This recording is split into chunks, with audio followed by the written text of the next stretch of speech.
Good morning, কেমন আছো সবাই? চলে এলাম আবার একটি নতুন ভিডিও নিয়ে। আমি মৌমিতা, আমার চ্যানেল মেলবং বেঙ্গল ইন মেলবানে তোমাদের সবাইকে স্বাগত জানাই। আজকের ভিডিওতে তোমরা দেখবে আমরা চলেছি মেলবার্ন শহরে আরেকটি আস্তানার খোঁজে। তোমাদের সাথে শেয়ার করে নেব আমাদের এই নতুন আস্তানাটি কেমন। তারপর দুপুরে রান্না হলো বাঙালি ফ্রাইড রাইস, তার সাথে চিলি চিকেন। এই নিয়েই আজকের ভিডিও। চলো তাহলে শুরু করা যাক।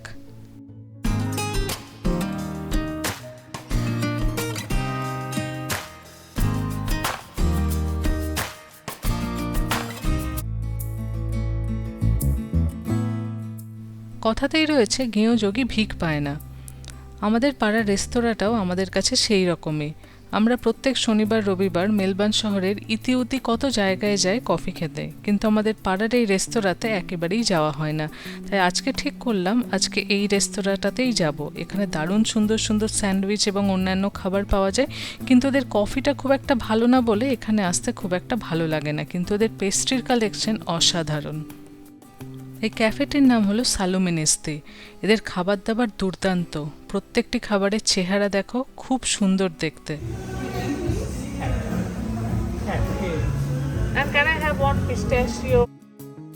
সামনে এত সুন্দর সুন্দর কুকি দেখে আর নিজেকে ধরে রাখতে পারলাম না। একটা বাটার ক্রসার সাথে একটা কুকিও নিয়ে নিলাম। আমাদের এই পাড়ায় অনেকগুলো অফিস রয়েছে, সেজন্য এখানে এই ধরনের ক্যাফে খুব বেশি চলে। যারা লোকজন অফিসে আসে তারা তো দিনে 2-3 বার কফি খেতে বেরোয়, সেই জন্য এই ধরনের ক্যাফেগুলো খুব চলে। লাঞ্চ আওয়ারেও এই ধরনের স্যান্ডউইচ খুবই বিক্রি হয়।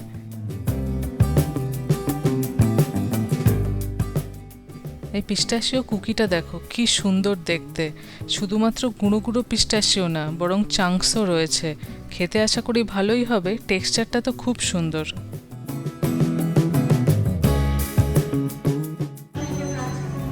Thank you.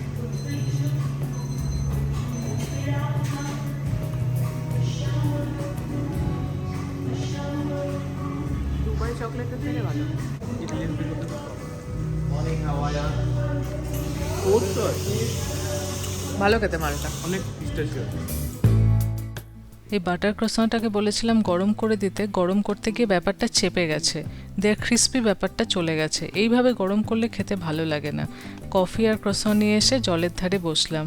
হাঁসগুলোকে দেখছিলাম চড়ে বেড়াচ্ছিল।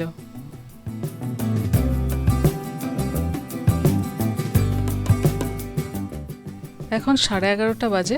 আমরা বেরিয়ে পড়েছি একটি বাড়ির ইন্সপেকশনে। তোমরা তো জানোই আমরা মেলবার্ন শহরের ডকল্যান্ডসে একটি 2 BHK অ্যাপার্টমেন্টে থাকি।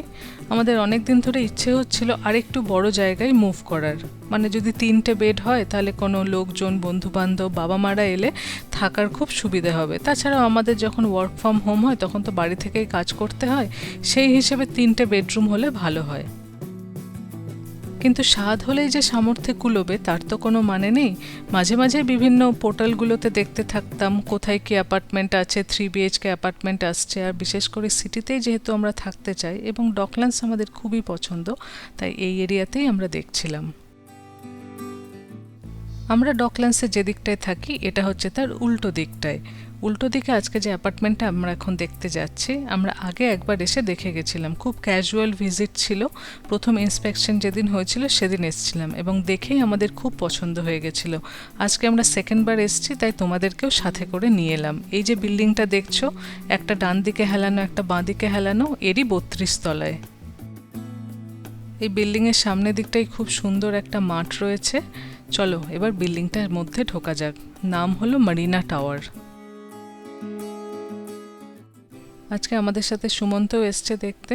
প্রথমেই তো লিফটে উঠতে হবে, দিয়ে 32 তলায় চলে যেতে হবে। প্রথম দিন এসেই যেটা আমাদের ভালো লেগেছিল এই খোলামেলা ব্যাপারটা। এটা হচ্ছে লিভিং রুম, চারপাশটাই কাঁচ। আর এখানে কিচেনটা বেশ বড়। প্রেপের জন্য একটা আইল্যান্ডও দেওয়া আছে আর অ্যাম্পল স্টোরেজ। ইন্ডিয়ান রান্নাবান্না তো গ্যাস ছাড়া হয় না, আর এখানে গ্যাস রয়েছে। এখানে আগের যিনি ওনার ছিলেন তার কিছু ফার্নিচার তিনি ছেড়েই চলে গেছেন। আমরা দেখি এগুলো কি করি। আর ব্যালকনি থেকে ভিউটা হচ্ছে এই রকম। সিটিটাও যেমন দেখা যাচ্ছে, পুরো বে এরিয়াটাও দেখা যাচ্ছে। এই অ্যাপার্টমেন্টে 3টে বেডরুমের সাথে 3টে বাথরুমও রয়েছে। এটা হলো একটা বেডরুম। প্রত্যেকটি বেডরুমের সাইজ বেশ ডিসেন্ট। দুটো বেডরুমের সাথে অ্যাটাচ বাথ আছে। আলাদা করে একটা লন্ড্রি রুমও রয়েছে। এটা হলো মাস্টার বেডরুম। এখানে এখন অনেক ফার্নিচার রয়েছে, আগের ওনারেরই সব ফার্নিচার। আমরা এসে দেখতে হবে এগুলোকে কি করা যায়। মাস্টার বেডরুমের সাথে অ্যাটাচ বাথ আর তার সাথে ওয়াকিং রুমও রয়েছে।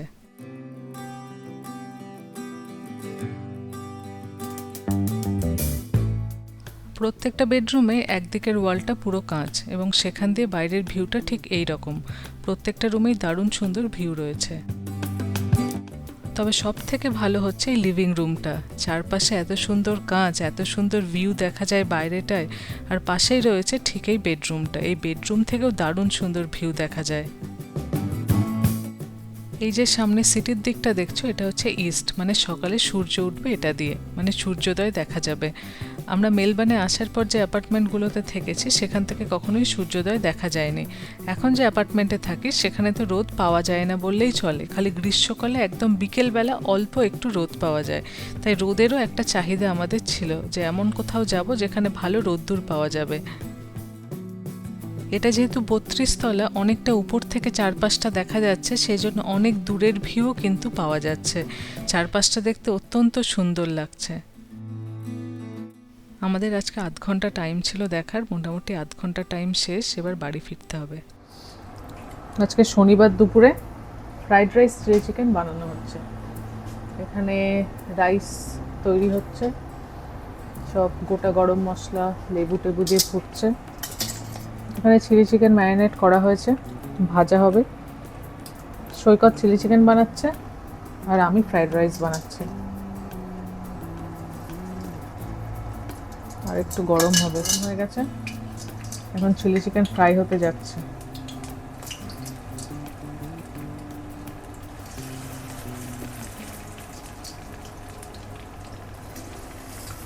আজকে আমরা সব চিকেন থাই পিস ইউজ করছি, তাই খুবই নরম অ্যান্ড জুসি হবে।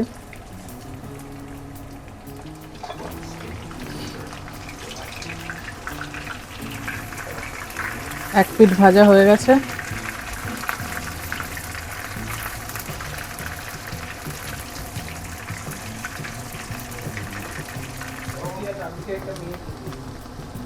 আমার ভাত হয়ে গেছে। এদিকে একবার চিলি চিকেনগুলো ফ্রাই মোটামুটি হয়ে গেছে। একবার চিকেনগুলো ভাজা হয়ে গেছে, সুন্দর সুন্দর দেখছে চিকেন পকোড়া, গোল্ডেন ফ্রাই। এটা সেকেন্ড বারের ভাজা চলছে। চিকেন সবগুলো ভাজা হয়ে গেছে, তাই এবার আমি ফ্রাইড রাইসটা বসিয়ে দিচ্ছি। প্রথমে অল্প করে কাজু বাদাম ভেজে নিচ্ছি, এরপর ভাতটা দিয়ে দিচ্ছি। ভাতটা আমি মোটামুটি 80% মতো সেদ্ধ করেছি। বাকিটা যে এখন হালকা হালকা নাড়াচাড়া করব, ঢাকা দিয়ে দিয়ে রাখবো, তাতে বাকি 20% হয়ে যাবে। নাহলে না ভাতটা গলে গেলে মাসি হয়ে যাবে, তখন খেতে ভাল লাগবে না। আজকে আমি ফ্রোজেন ভেজিটেবল দিয়ে বানাচ্ছি, গাজর, কর্ন আর মটরশুঁটি। তার সাথে কিছু কিশমিশও দিয়ে দিয়েছি। উপর থেকে নুন, চিনি আর গরম মশলা ছড়িয়ে দিলাম। এবার ভালো করে নাড়তে শুরু করব।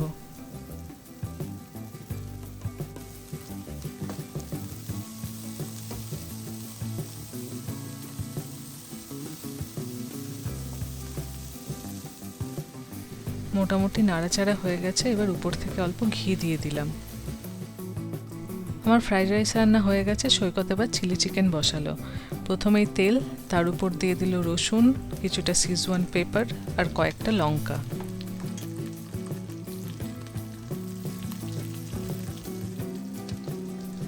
তারপর দিয়ে দিল পাপড়ির মতো করে কেটে রাখা পেঁয়াজ। পেঁয়াজটা অল্প ভাজা হয়ে গেলে 2 রকমের ক্যাপসিকাম দিয়ে দেওয়া হলো। আজকে আমাদের কাছে সবুজ আর লাল ক্যাপসিকামই ছিল, তাই সেই দুটোই ব্যবহার করা হলো।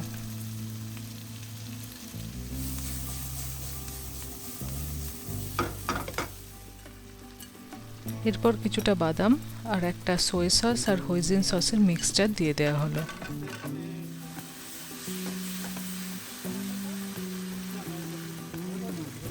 এরপরে দিয়ে দেওয়া হলো কিছুটা টমেটো সস আর অল্প করে ডার্ক সয়া সস, যাতে কালারটা একটু সুন্দর হয়।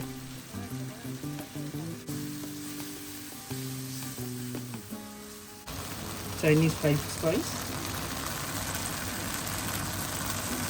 একটু দিতে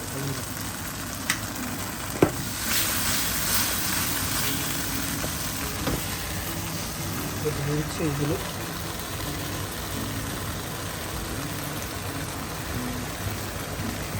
স্প্রিং অনিয়ন নেই, আর একটা স্প্রিং অনিয়ন দিয়ে দেবো।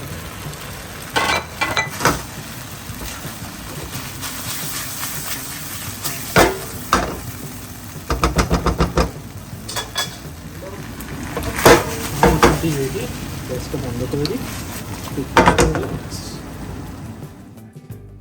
শনিবার দুপুরে ফ্রাইড রাইস আর চিলি চিকেন দেখতে যতটা সুন্দর হয়েছে, খেতেও ততটাই সুন্দর হবে। আমরা অল্প অল্প টেস্ট করে দেখেছি রান্না করার সময়। আজকে দুপুরের খাওয়াটা কিন্তু জমে যাবে। চলো সার্ভ করা যাক। আজকে যে অ্যাপার্টমেন্টটা তোমাদের দেখালাম সেটা কিন্তু এখনও আমাদের কেনা হয়নি। প্রথম যেদিন দেখে এসেছিলাম সেদিন আমাদের সাথে আরও অনেকেই গিয়েছিলেন। এবার তারাও এক্সপ্রেশন অফ ইন্টারেস্ট জমা করেছিলেন, আমরাও করেছিলাম। অল্প বিস্তর দরাদরি হয়, তারপর আমাদেরটাই গৃহীত হয়। তাই এখনও অবধি আমরাই নমিনেটেড যে আমরাই বাড়িটা কিনতে চলেছে, কিন্তু আমরা এখনও কিনিনি। এরপরে ব্যাংকের লোন আছে, ইন্সপেকশন আছে। আজকে যেমন আমরা আরেকবার ইন্সপেকশনে গেছিলাম, যে আমরা এক্সপ্রেশন অফ ইন্টারেস্ট তো জমা করেছি, সেটা গৃহীতও হয়েছে, কিন্তু আদৌ বাড়িটা আমাদের কতটা ভাল লাগছে, কারণ এখনও পিছিয়ে আসার সময় আছে। তাই এখনও অনেক ওঠানামা বাকি। আলটিমেটলি দেখা যাক কী হয়। ব্যাংকের লোনেরও ব্যাপার আছে, সব কিছু হলে তবেই হবে। দেখতেই পাচ্ছ সুন্দর করে খাবারটা সার্ভ করে নিয়েছি, সাথে অল্প শসাও কেটে নিয়েছি। চলো এবার খেতে বসা যাক। তার আগে তোমাদের একবার প্লেটটা দেখিয়ে দিচ্ছি। তোমরা শনিবারে কে কী খেলে সেটা কিন্তু কমেন্ট বক্সে জানাতে পারো। আমাদের খাওয়াটা কিন্তু জম্পেশ হয়েছে। বাঙালি ফ্রাইড রাইসের সাথে চাইনিজ চিলি চিকেন একদম জমে ক্ষীর, দুর্দান্ত লাগছে খেতে। চলো তাহলে আজকের ভিডিও এখানেই শেষ করছি। আজকের এই ভিডিও তোমাদের কেমন লাগলো আমাকে কিন্তু অবশ্যই জানিও। ভালো লাগলে একটা লাইক করে দিও, আর আমাদের চ্যানেল যদি তোমাদের ভালো লাগছে তাহলে প্লিজ সাবস্ক্রাইব করে পাশে থেকো। সবাই খুব ভালো থেকো। খুব শিগগিরই দেখা হচ্ছে পরের ব্লগে। আজ তাহলে আসি, টাটা।